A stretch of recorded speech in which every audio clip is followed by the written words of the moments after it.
The National Broadcasting Company and its affiliated stations present The Pacific Story.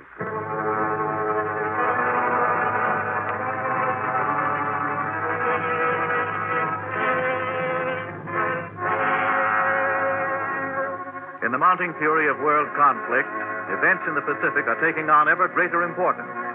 Here is the story of the Pacific and the millions of people who live around this greatest sea. The drama of the peoples whose destiny is at stake in the Pacific War. Here, as another public service, is the tale of the war in the Pacific and its meaning to us and to the generations to come.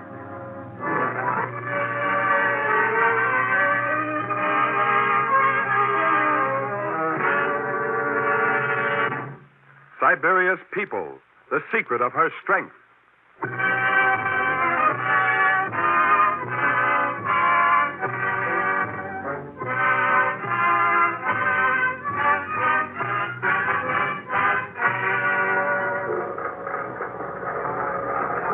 That man came out here from Leningrad. Saponyin, the mine director, pointed to a blonde Russian.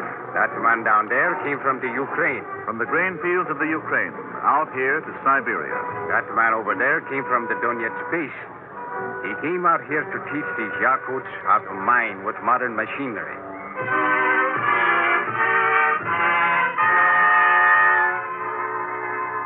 500 miles inland from the Sea of Okhotsk, in the region of Yakutsk, men from all over the USSR are working alongside the native Yakuts, the slant-eyed Asiatics, who for centuries have trapped and traded in this frozen wilderness. The European Russians work with them with zeal and enterprise. Those Russians came out here to Soviet Russia, not in chains, as I came 40 years ago. They came out here because they wished to come. Saponyin had come to Siberia as an exile. 20 million Russians came out here to Soviet Asia in the first year after Hitler attacked us in 1941. 20 million in the first year. More have come since. The slow migration to Siberia, which had begun long ago as a mere trickle, had overnight turned into a flood. The European Russians came bag and baggage to work out their destiny with the Yakuts, the Tunguses, the Lupari, the Koryaks, the Gilyaks, the Samoyeds. The hardships of Siberia tempered and toughened them, made them strong and resourceful. The Russians mixed with these people and with the pioneers, and with the descendants of the exiles who had been sent out here in the days of the Tsars.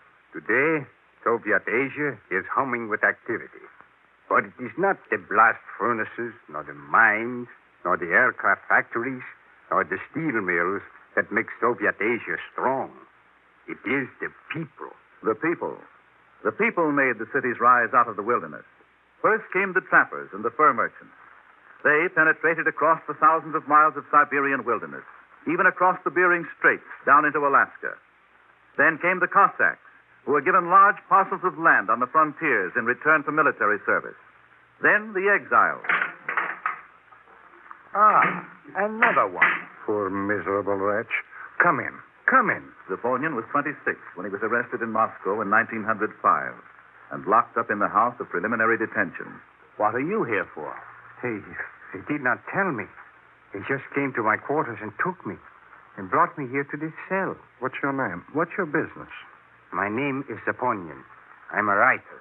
Have you written against the government? I've written for a newspaper in Paris about our national affairs. Why are you here? I do not know. I am a chemist. And you? I am a professor of history. He had no warrant for my arrest. Nothing. He just took me. Didn't they say why they were taking you? Only that my presence was prejudicial to public order. Yes. They said my presence was incompatible with public tranquility. He did not even give me a chance to let my people know what has happened to me. I must get in touch with my people or my friends. Do you want the same thing to happen to them? Can I do nothing? Am I simply to stay here in this cell until I am tried? You will not be tried. You will not even have a hearing. How long have you been here? 15 months. Almost 16. And I've been here a year. How long would they keep me locked up here? Last week, a girl who had been locked up in this place for 2 years went insane. Then they took her out. And a young woman who had been here for only 2 months was sentenced to 20 years in the mines of Kara. Kara? Yes, to Siberia. And you remember Bukharin? The journalist? Yes. They held him here for 18 months in solitary confinement. He slit his throat with a piece of glass. Does no one escape? More die or kill themselves than ever escape. Sit down, Zaponian. Do not be impatient. By a personal ukase of the Tsar, Zaponian was sentenced to exile in Siberia, and with him the professor and the chemist. Their destination, Yakutsk.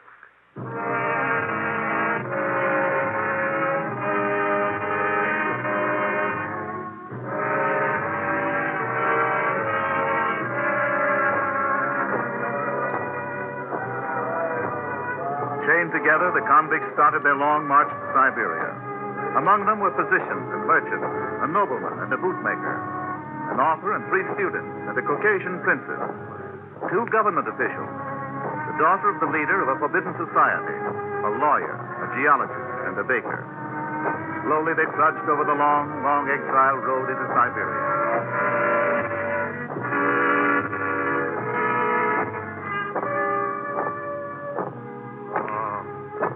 Getting dark. We cannot stop until we reach the Etapi. The village is not even in sight. Over this road, many prisoners had gone before, covering about 18 miles a day, and arriving at the end of each day's march at the Etapis, or barracks, at the edge of a village. There it is. Yes, there with the big wooden wall around it. Hurry. We will not get a bench. There was not space for all in the Etapis. The lucky ones got benches to sleep on. Every 3rd day they rested. Then they marched again.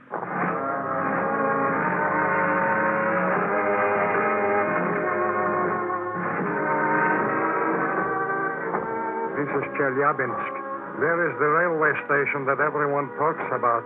And there is the hated prison.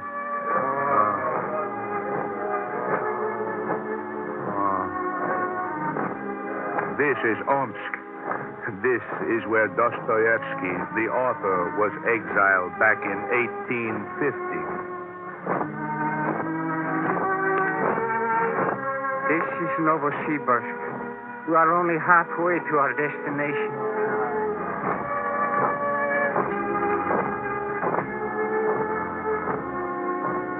This is Yenisei province.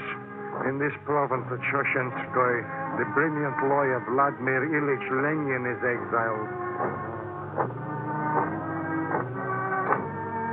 This is Krasnoyarsk. We are now about 3,000 miles from St. Petersburg. Just south of here at Minyushinsk is where Prince Alexander Kropotkin and Martinov the naturalist were exiled.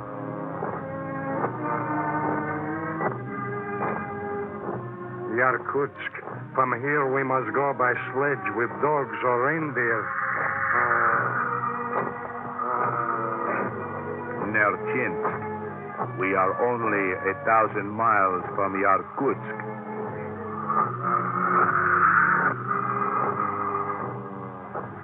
Yakutsk.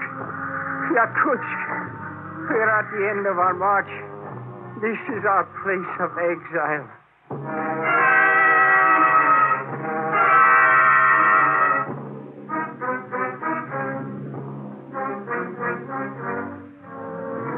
Yakutsk, on the Lena River, almost as far north as Fairbanks, Alaska, was called the People's Prison, a village of dreary log huts on the wilderness.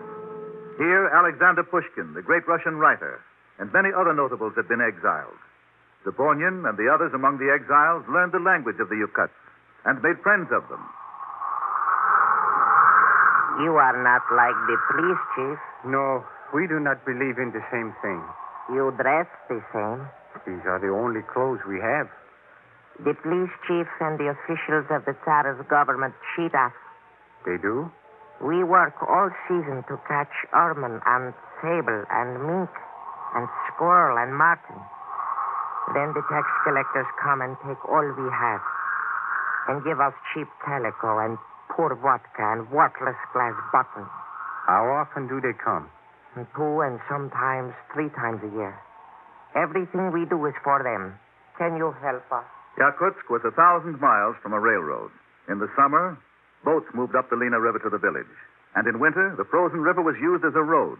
The main traffic was in furs. But gradually, the talents of the exiles found other things in this wilderness. Today, I went exploring in the Lena River basin around Yakutsk. I collected some interesting specimens. Some of them are bits of ore, which show what riches abide in this soil. And some tell the story of this country, the story of the ages that have gone before, and the peoples who have lived here. These little journeys of exploration are all that relieve the horror of this unbearable loneliness. There is no hope.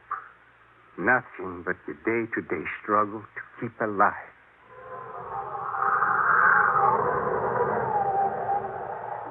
What the exiles suffered in Yakutsk, they suffered in varying degrees in other prison posts in Siberia. In Nerchinsk and Kara, they worked in the mines, hewing out the frozen soil. In Chelyabinsk, in Petrovsk, in Minushinsk, they endured the bitterness of Siberian exile. But they came to understand the value of this great frozen country and what it could mean to an enterprising government. Down with it, man!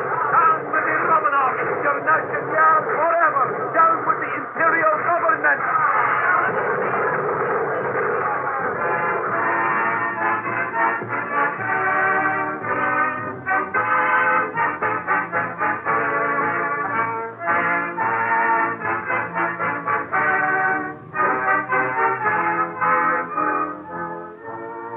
The revolution swept through the land, from European Russia, across the thousands of miles of wilderness, to Yakutsk, to Vladivostok, to the shores of the Pacific. Revolution and counter-revolution. To the exiles in Siberia, who had been isolated principally because they were against the government of the Imperial Russians, it meant a new and brighter day had dawned. Their chains were broken.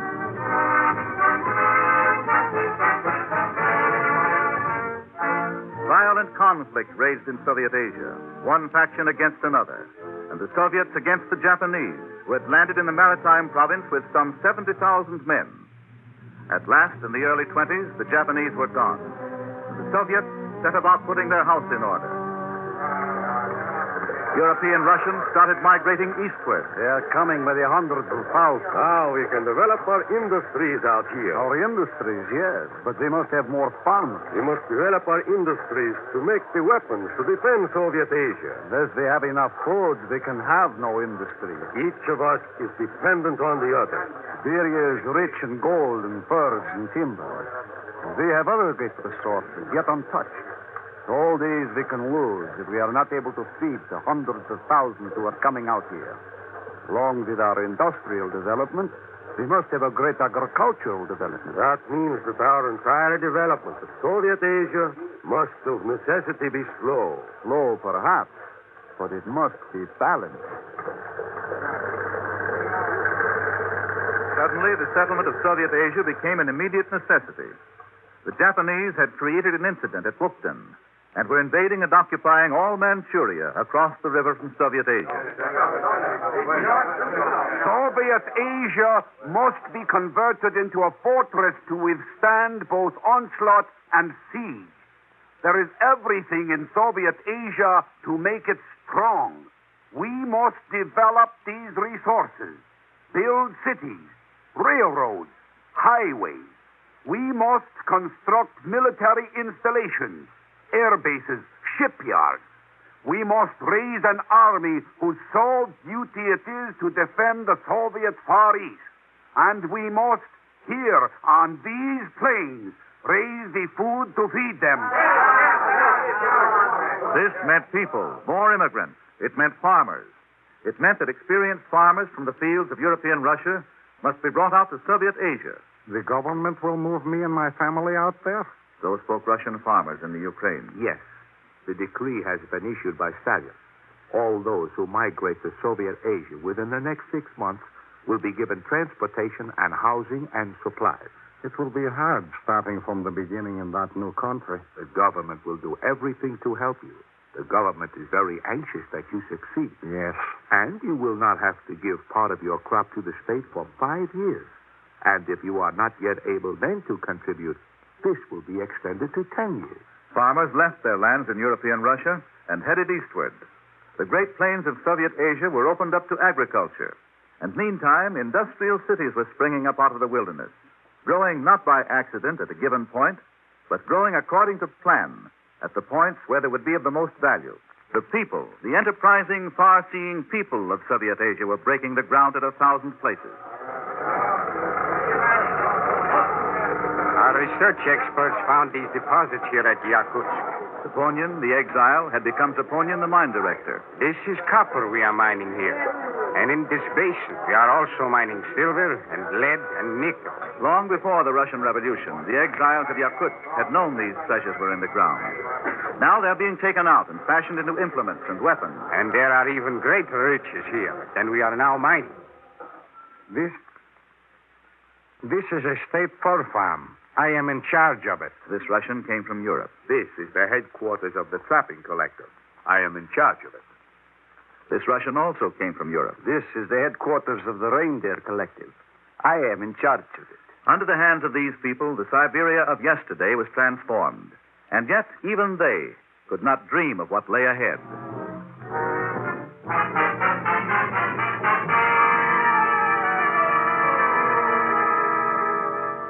By 1941, millions of Russians had migrated to Soviet Asia, as Americans migrated to the Wild West.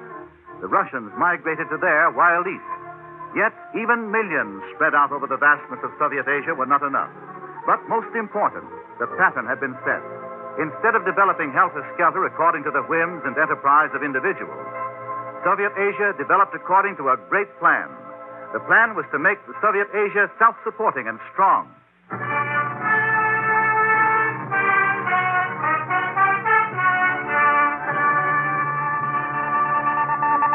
June 21st, 1941. Hitler's powerful panzer divisions today struck across the Russian border in a surprise attack on the Soviet. The Nazis are driving ahead into Russia, and the Soviets are making a determined but unsuccessful. Before the furious onslaught, the Russians fell back. Behind the lines, in the great Soviet industrial centers, the Russians worked to carry out Stalin's famous scorched earth order. Comrades, here is the order. To the enemy must not be left a single engine, a single railway car, not a single pound of grain, not 1 gallon of fuel. Now, let us get this machinery loaded. Every small piece of it. All right, up with it. Up. Move it up on the car. Take it out. Entire industrial plants were uprooted in European Russia and the regions endangered by the Nazis. Massive machinery was loaded on trains, and with the machinery were loaded the workers. Everything is loaded on this train and ready to move eastward. Very well. All right, brakeman. Give the signal. Take it away, and we will start loading the next train.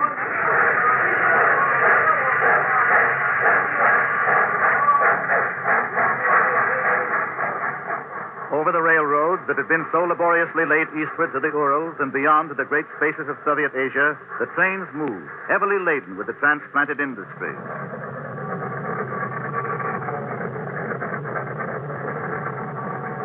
That was the greatest migration in all the history of man. Russians from every part of the Soviet and Europe flooded out here with every train load. From the railroad line, 1,000 miles away, they came here to Yakutsk by truck and by wagon, and many walked. These people mixed with us Russians who had been here so long, and they mixed with our native Asiatics, the Gilyaks, the Koryaks, the Yakuts, and all the others. And soon, they were building new homes and new schools and expanding our mining operations here at Yakutsk. Zaponian and the other exiles who had learned about this country in the long years before now were the leaders. Throughout the thousands of miles from the Urals to the Pacific, the wilderness teemed with new activity. We are draining this marsh so that we can build a shipyard here. It will be strategically located so that it has access to steel from the new mills and yet be protected from attack from the open sea.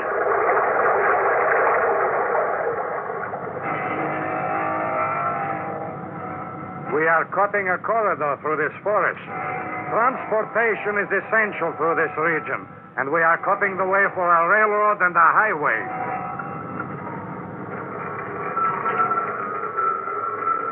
We will have this bridge built in record time.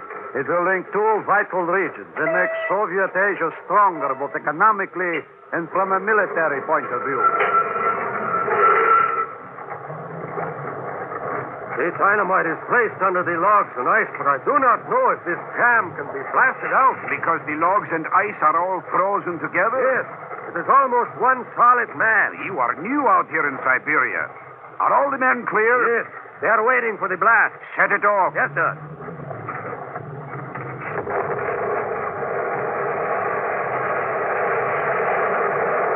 She's open! She's open! The jam is broken! The logs are going down the river! I didn't think it could be done! We do here what we must do.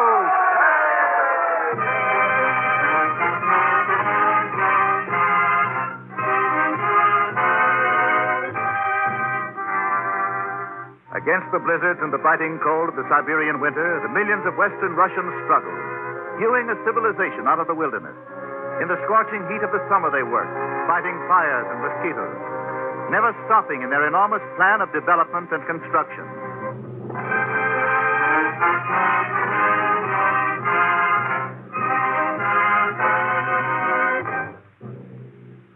Is the ground here always frozen? The surface thaws out in the summertime. But below the surface, the ground is still frozen.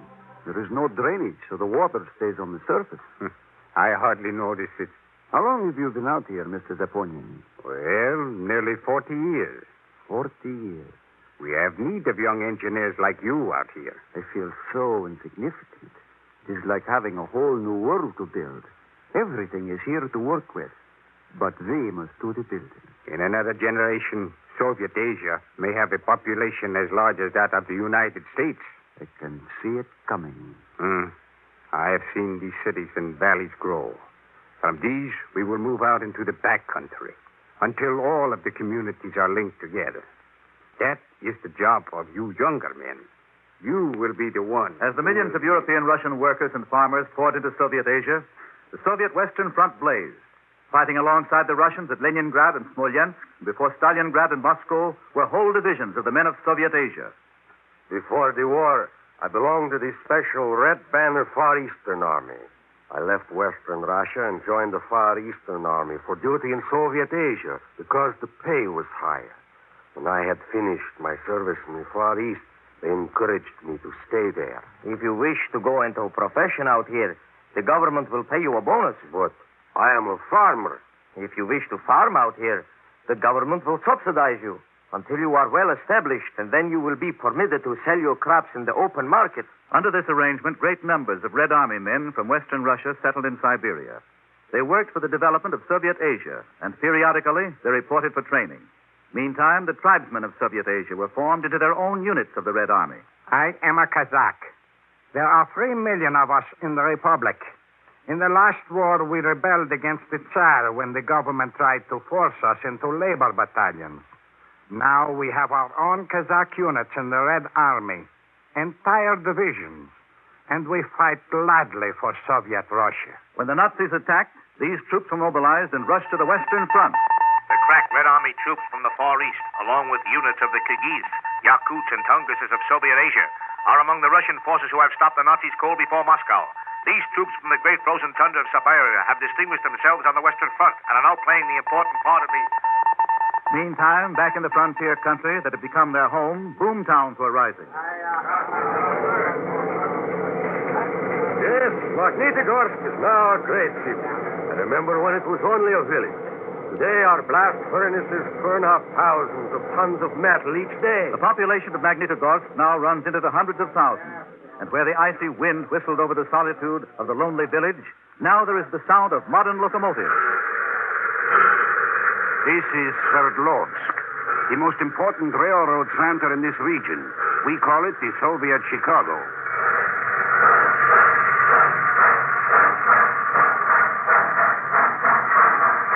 From here in the Urals, the massive trains roll out through Soviet Asia to the Pacific. But no longer is equipment and produce taken to Soviet Asia. Today, Sverdlovsk sees the long, heavy trains bringing to Western Russia the equipment and produce from Soviet Asia.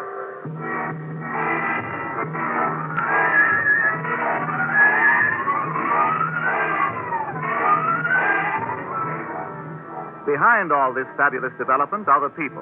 The Russians who came out into this new country as exiles or to escape tyranny and persecution, and the tribes who have been roaming this unbelievable vastness since the Stone Age.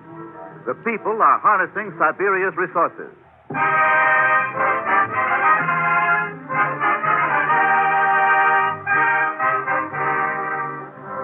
I am an Uzbek. Our Uzbek Republic is in Central Asia, 3,000 miles from the Pacific. Once we depended on the little rain that came to our desert to help us grow our fruits and melons and cotton. Now they have built dams and irrigation systems. Now, when the sun melts the snow in the mountains far away, the rivers bring the water down to us. Our irrigation systems water our land. The water has enabled the Uzbeks to grow more and better cotton. And to handle the cotton, mills and factories have been built. Today, in this desert country, an industrial center is growing up. I am a Buryat Mongol. Our Buryat Republic is on the border of Mongolia in far eastern Soviet Asia, 1,200 miles from the Pacific. For years, we were nomads, 300,000 of us. We roamed the pasture lands with our herds. Now, we have learned to work with machinery. Those of us who still are nomads roam only in summer, settle down in villages in winter. Today, at Ulan-Ude on the Trans-Siberian Railroad, the Buryat Mongols have one of the great locomotive works of Soviet Asia. I am a Yakut, and this is our capital here at Yakutsk, 500 miles from the Sea of Okhotsk.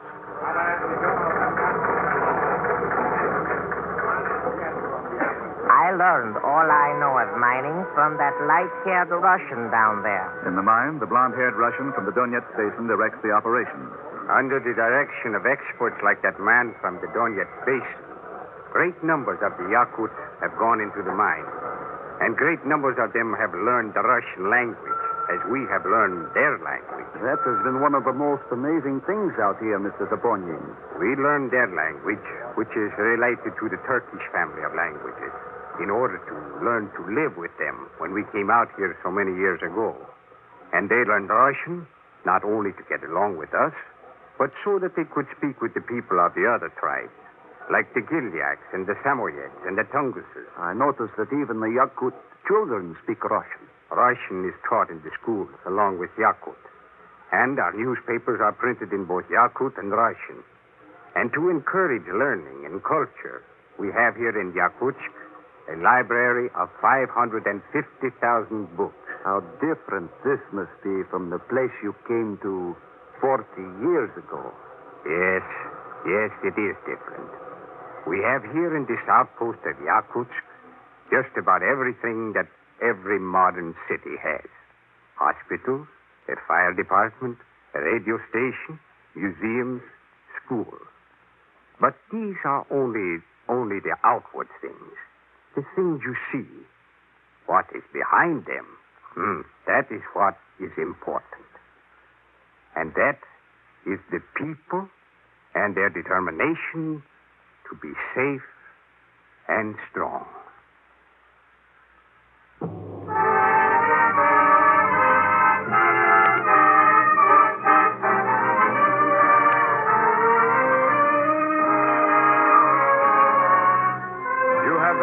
The Pacific Story, presented by the National Broadcasting Company and its affiliated independent stations as a public service to clarify events in the Pacific and to make understandable the cross currents of life in the Pacific Basin.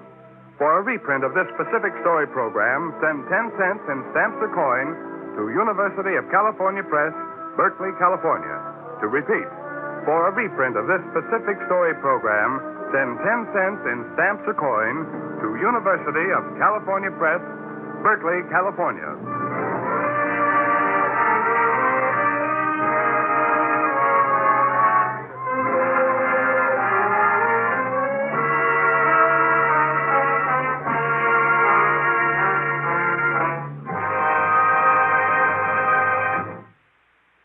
The Pacific Story is written and directed by Arnold Marquis. The original musical score was composed and conducted by Thomas Peluso. Your narrator, Gayne Whitman.